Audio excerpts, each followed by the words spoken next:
Diving back into our inflammation spectrum book, I want to talk about the Digestion Toolbox. So, what the author finds is that almost everyone experiencing any chronic health issue has some degree of gut inflammation. And this is resulting in digestive dysfunction, even if it's mild. So, the most common issues that are seen are constipation, diarrhea, IBS, SIBO, bloating, and acid reflux. Chronic digestive issues can also cause other serious problems, such as esophageal damage from long-term acid reflux, or a stomach or intestinal ulcer, as well as loosening the junctions in the gut lining, causing leaky gut syndrome, which is something that I have, which can trigger autoimmune problems, which is also something that I have, and calming inflammation in your digestive tract so it can heal and work better can have a ripple effect throughout your entire system, because again, everything is connected. Now, with your digestion toolbox, here are some of the tools that you can try to use when you're trying to kind of heal that inflammation and heal that digestion. So you want to do cooked vegetables instead of raw.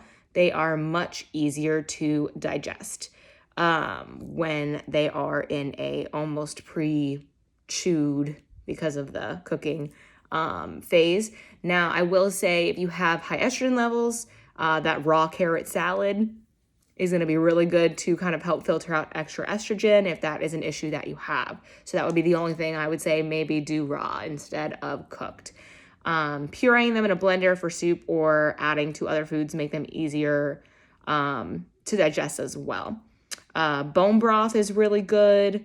You can cook bone broth no more than 8 hours or pressure cook it to reduce the effects of inflammatory histamines that develop with extended cooking times.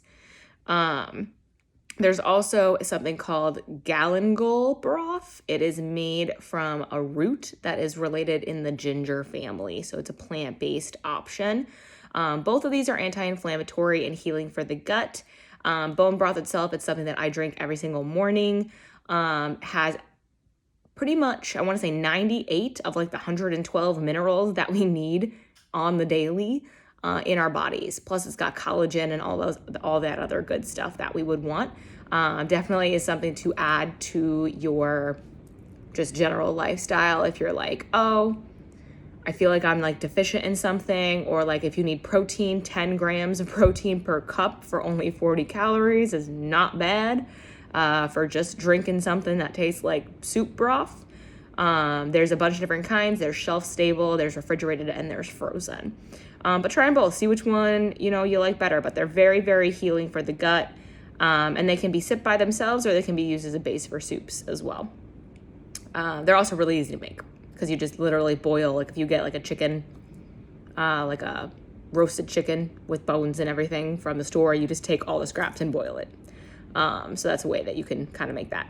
Fermented vegetables and drinks. Vegetables like sauerkraut and kimchi, and drinks like water or coconut kefir, beet kvass, and kombucha contain beneficial bacteria to restore and support good gut bacteria. You do want to avoid sweetened versions of fermented drinks, though. Then we got probiotic supplements. That's going to depend on the gut bacteria that you already have. I would recommend getting a GI map done so that you know what gut bacteria you have in your system, so that you can choose a probiotic based off of what is in there, instead of just going blindly in. These help improve the balance of bacteria in your gut. Again, you can rotate different ones for greater bacterial diversity. Then we have L-glutamine. So this is a really good supplement. It's something that I was on for a really long time. It is an amino acid that supports the healing of the gut lining.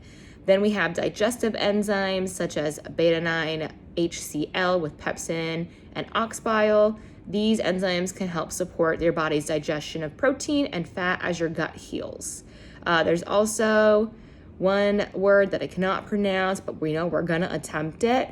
It's D-glycyrrhizinated licorice supplement. So it's licorice root. It's a soothing and healing for an inflamed gut. Slippery elm powder is another one. It's an excellent remedy for IBS issues like cramping, bloating, and gas, and also helps to heal the gut lining. There are lots of supplements out there. Please, please, please, please, please remember to work with a functional or holistic doctor if you are going to go the supplement route. Make sure that none of those supplements interact with any other medications you are on before you take them. Because as much as people are like, they don't interact, how many times has it said on a medication to not eat grapefruit? So I don't want to hear that. Please make sure that you are working with a physician on this if you are choosing to use supplements. Okay, that is your disclaimer.